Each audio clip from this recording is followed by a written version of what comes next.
బహుజనులు రాజ్యాధికారం సాధించడం ద్వారానే బహుజనుల అభివృద్ధి సాధ్యమవుతుందని retired DGP all India Bahujan Samaj party national coordinator J Purnachandrarao అన్నారు. ఈరోజు రాజమహేంద్రవరం ఆనం కళాకేంద్రంలో బీసీ చైతన్య వేదిక ఆధ్వర్యంలో వీరవల్లి శ్రీనివాస్ అధ్యక్షతన సర్దార్ గౌతులచ్చన్న 117వ జయంతి వేడుకలు ఘనంగా నిర్వహించారు.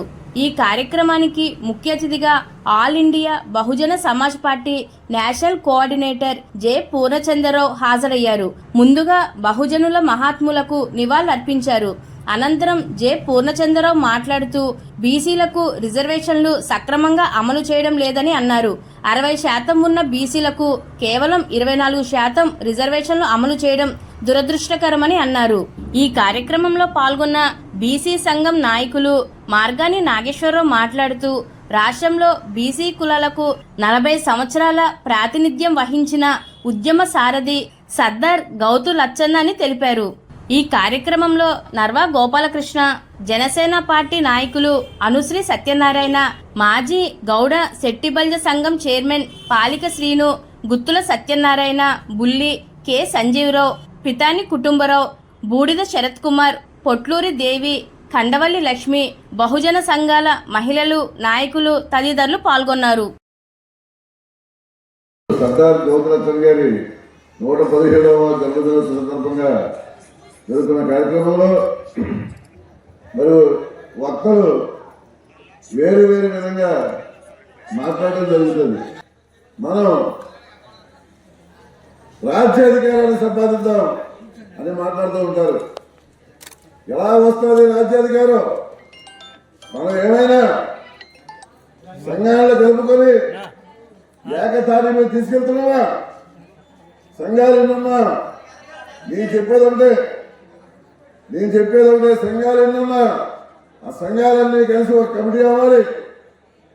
రాష్ట్రంలో ఉండేవి, పట్టణాల్లో ఉండేవి, గ్రామాల్లో ఉండేవి కూడా గ్యాదర్ చేసి ఒక సంఘంగా ఏర్పాటు చేసిన రోజున ఆ సంఘంలో ఏర్పాటైన సంఘంలో ఏ కార్యక్రమం చేయాలనుకున్నా ఈ సంఘంలో ఉండే అన్ని సంఘాలకి కబురు వెళ్ళాలి. ఈ సంఘాల్లో ఉండే వాళ్ళందరూ కలిసి పోరాటం చేస్తే అప్పుడు కలిసినప్పుడు ఆ కలిసికట్టుగా చేసే పోరాటంలో ఆ సంఘం నుండి మన పోరాటం చేసి అప్పుడు మనం మాట్లాడే అర్హత ఉంటుంది. మేమందరం కలిసి ఉన్నాం. ఇవాళ గట్టిగా ఏర్పడ్డాం. 60% ఉన్నాం మనం. అదిగో అన్ని సంఘాలు కలిసి ఉన్నాయి అని మాట్లాడే ధైర్యం, అర్హత అప్పుడు వస్తుంది. నేనైతే ఈ సభాముఖంగా పెద్దలందరికీ చెప్తున్నాను. ఇంకా ముందు అన్ని కులాల సంఘాలతో మాట్లాడి ఏకతాటి మీద తీసుకెళ్లే సంఘాలను అన్నిటినీ సంఘం చేయాలి. మాజీ డీజీపీ పూర్ణచంద్రరావు గారు, నేను వారి వీడియోలన్నీ కూడా సోషల్ మీడియాలో చూస్తూ ఉంటాను. ఇప్పుడు మన ఆంధ్రప్రదేశ్లో ఆ స్థాయిలో ఉన్నటువంటి వ్యక్తి మన బీసీల కోసం ఆయనకంతా డీజీపీ చేశారంటే ఈ రాష్ట్రానికి చాలా గౌరవమైన పెద్ద పదవి. మరి అంత హోదాలో ఉండి కూడా వారు మన వర్గాల కోసం బీసీ వర్గాలంతా ఈరోజు రాజ్యాధికారానికి అందుబాటులో లేకపోవడం వల్ల వీరందరినీ కూడా చైతన్యపరిచి రాజకీయంగా రాజ్యాధికారం వచ్చేదానికి వారు చేస్తున్నటువంటి కృషిని నేను ఈ సందర్భంగా డీజీపీ పూర్ణచంద్రరావు గారిని అభినందిస్తున్నాను.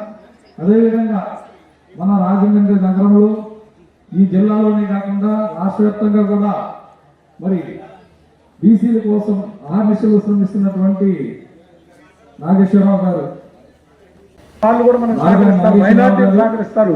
కాబట్టి మనం రాజ్యాధికారం ఎక్కడి నుంచి వార్డు దగ్గర నుంచి ఎంపీ వరకు కూడా ఎంచుకునే అవకాశాలు ఉన్నాయి. అది మనం అందరం కూడా ఓటర్ లిస్టు ఓటే మన ఓటర్ లిస్టు దగ్గర నుంచే మొదలు పెట్టాలి. లిస్టులో పేరు చూసుకోవాలి, ఎవరెవరు ఉన్నారు ఏంటి. మనకు ఓటేసే వాళ్ళు బీసీల కోసం ఎన్నో సంవత్సరాలుగా పోరాటాలు చేస్తున్నప్పటికీ అయితే ముఖ్యంగా సర్దార్ గౌతులచ్చన్న గారి గురించి మనందరం కూడా ఆయన ఆదర్శంగా తీసుకోవాలి. సర్దార్ గౌతు లచ్చన్న గారు ఆనాడు అంటే సమాజంలో ఎన్నికబాటుతనం గురించి కానివ్వండి, హరిజనుల గురించి కానివ్వండి, ఎన్నో పోరాటాలు చేసి స్వాతంత్ర ఉద్యమంలో ఆయన మరి ప్రముఖ పాత్ర పోషించారు బీసీల తరఫున. ఆనాడు బీసీల్లో స్వాతంత్ర పోరాటాలు అనేక మంది ఉన్నప్పటికీ కూడా చాలా మంది వెలుగులోకి రానటువంటి వాళ్ళు చాలా మంది ఉన్నారు. అయినప్పటికీ కూడా ఆయన నీలం సంజీవ్ రెడ్డి గారు కానివ్వండి, కన్నేటి విశ్వనాథం గారు కానివ్వండి, కుల సంఘాల నాయకులు ఇచ్చేశారు. ముఖ్యంగా పరంజ్యోతి గారు, అట్లాగే పోటీ చేసిన మన జీవి సుందర్ గారు, మా మిత్రులు లచ్చన్న గారి జయంతిని పురస్కరించి ఈ కార్యక్రమాన్ని ఏర్పాటు చేయడం నిజంగా చాలా సంతోషం. ఎందుకంటే ఈ రాష్ట్రంలో ఒక బీసీ కులాల నుంచి 37 సంవత్సరాలు 40 సంవత్సరాలు చట్టసభల్లో ప్రాతినిధ్యం వహించిన లచ్చన్న గారు 3 తరాల ఉద్యమానికి సారథి. ఆనాడు జాతీయ ఉద్యమంలో కానీ తర్వాత ఇక్కడ రాష్ట్రంలో జరిగిన అనేక ఉద్యమాలకి, అట్లాగే జై ఆంధ్ర జై తెలంగాణ ఉద్యమాలని కూడా ఆయన సారథ్యం వహించిన ప్రతినిధి శ్రీ లచ్చన్న గారు.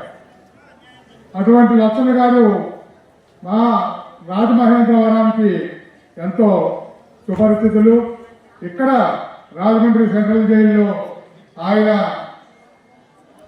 జైలు జీవితాన్ని గడపడం కూడా ఇక్కడ జరిగింది.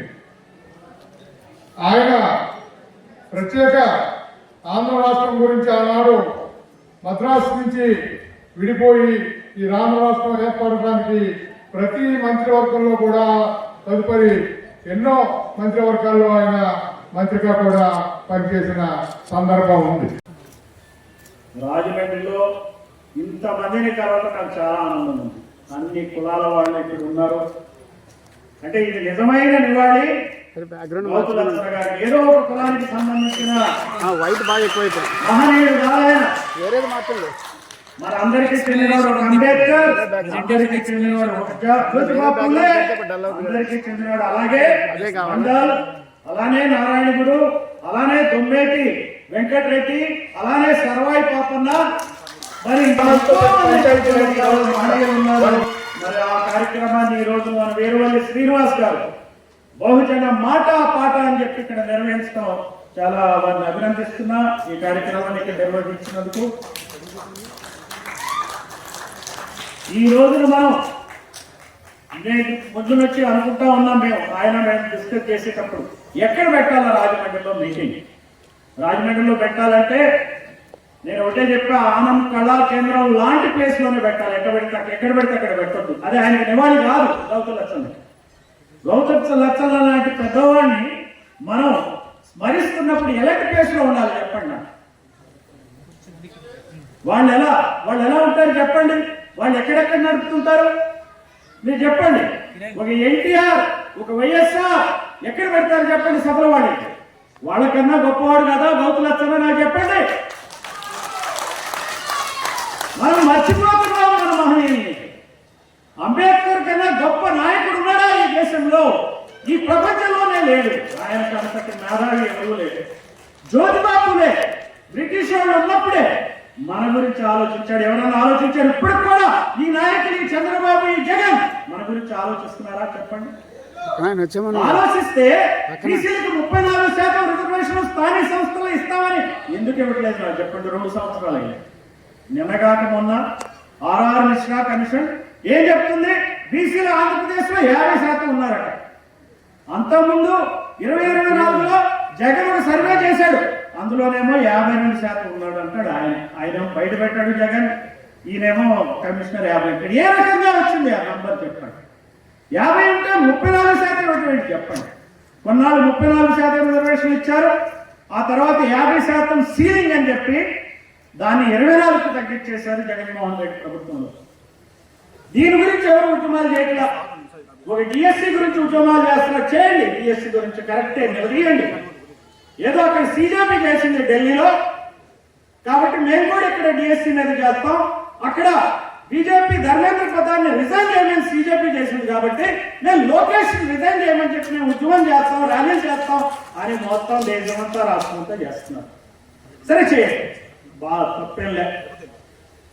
అదే మెడికల్ కాలేజెస్ కావాలంటే అవి ప్రైవేటైజ్ చేయొద్దని చెప్పి మరి కోటి సంతకాల ఉద్యమం చేశారు. చేయండి, కరెక్టే.